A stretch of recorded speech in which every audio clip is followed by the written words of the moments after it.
دیوانہ بننے کے کیا معنی ہیں؟ پہلے دیوانہ سمجھو کہ دیوانہ کس کو کہتے ہیں؟ جو اللہ کا بھی حق ادا کرے اور اللہ کے بندوں کا بھی حق ادا کرے۔ جب ماں باپ بیمار ہو جائے تو ماں باپ کی دوا لائے، دیوانہ بنا جنگل میں آہو پھگا، اب قبول نہیں ہوگا اس کا۔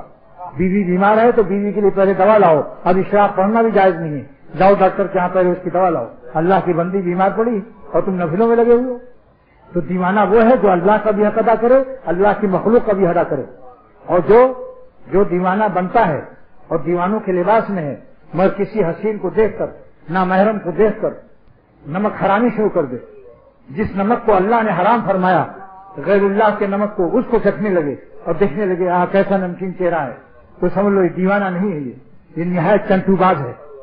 آج ایک نئی لغت بار بار کہہ رہا ہوں، یا نوٹ کر لینا، چنٹو، پھر کہو چنٹو باز، چنٹو نہ کہو، چنٹ ہے، یعنی بہت چالاک قسم کا دیوانہ ہے، اندر سے چالاک بنا ہوا ہے، دیوانہ بنا ہوا ہے روپیہ کمانے کے لیے۔ تو دیوانہ بننے کے مطلب سمجھ گئے آپ؟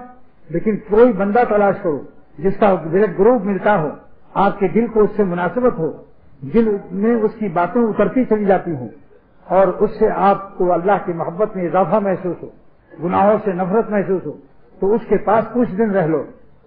میاں 5 سال میں میڈیکل کالج میں MBBS ہوئے، بی ہے اس میں موجود، MB کا ادھر لگا لو اور BS کا دونوں B ملا لو، بولو بھائی BB ہوا یا نہیں ہوا؟ MBBS۔ اس کے بعد ہاؤس جاب میں بھی لگاتے ہیں، پھر اسپیشلسٹ بننے کے لیے MRCP وغیرہ 100 ڈگریاں لینے کے لیے، اللہ کی محبت سیکھنے کے لیے تمہارے پاس 40 دن بھی نہیں ہے، کیا ناقدری ہے۔ مرنے کے بعد پتہ چلے گا کہ تمہارا MBBS اور تمہارا انجینئرنگ کی ڈگریاں کام آئیں گی یا اللہ کی محبت اور اللہ والوں سے وہ زمانہ جو اللہ والوں کے ساتھ گزر جائے۔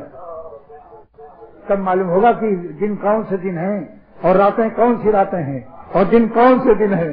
جو اللہ پر فدا ہو جو دن وہی ہمارا دن ہے، جو راتیں اللہ پر فدا ہو وہی ہماری راتیں ہیں، جو سانس اللہ پر فدا ہو وہی ہماری سانس ہے، جو زندگی اللہ پر فدا ہو وہی زندگی ہماری زندگی ہے۔